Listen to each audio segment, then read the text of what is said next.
Bismillahirrahmanirrahim. Menurut kebanyakan ulama, jumlah rukun dalam salat itu ada 13. Sebab mereka menjadikan tumakninah itu sebagai sifat rukun, bukan sebagai rukun. Seperti contohnya ruku'. Sifat daripada ruku', kita tidak boleh mendahului imam dan tidak boleh tertakhir daripada imam. Kedua sifat ruku' tadi itu bukan rukun, tapi sifat rukun. Begitu pula dengan tumakninah. Karena mereka menjadikan tumakninah itu sebagai sifat rukun, maka dia tidak dihitung sebagai rukun. Dengan demikian, maka jumlah rukun menurut kebanyakan ulama itu 13, tidak termasuk dengan tumakninah. Karena tumakninah itu sifat rukun, bukan rukun. Menurut Qil, jumlah rukun dalam salat itu ada 17. Mereka menjadikan setiap satu tumakninah menjadi satu rukun. 4 tumakninah berarti 4 rukun. Jadi 13 ditambah 4 menjadilah 17 rukun dalam salat. Itu menurut Qil. Rukun salat itu terbagi menjadi 3. Yang pertama qalbi, yaitu niat. Yang kedua qauli, yaitu takbir, al-fatihah, tasyahud, salat, salawat, dan salam.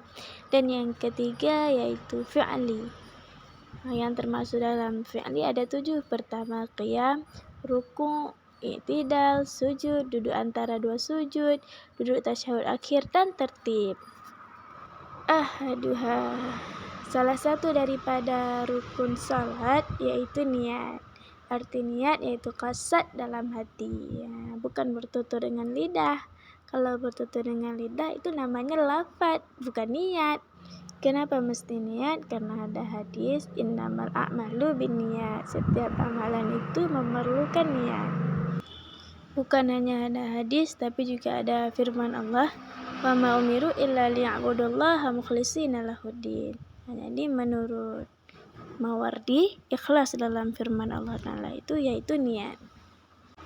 Fayajibu fiha, maka wajib padanya niat, qasdu fi'liha, oleh qasad melakukannya salat. Artinya salat, supaya membedakan daripada ketinggalan segala afal. Ketika niat, kita wajib mengqasad untuk melakukan salat, supaya membedakan antara salat dengan perbuatan yang lain. Wa ta'yinuha, dan wajib padanya niat oleh ta'yinnya salat daripada duhur ataupun selainnya duhur. Ketika niat salat, kita diwajibkan untuk menta'yin salat apa yang kita niat. Salat duhur kah, salat asar kah, atau lainnya, supaya untuk membedakan antara satu salat dengan salat yang lain. Maka tidak memada kalau hanya meniatkan fardunya saja, tanpa menyebutkan fardu apa yang ingin kita salat. Misalnya kita hanya niat usolli fardha, aku salat akan fardu. Itu belum memada untuk niat salat, karena kita tidak menyebutkan ta'yinnya, tidak menyebutkan salat apa yang kita salat.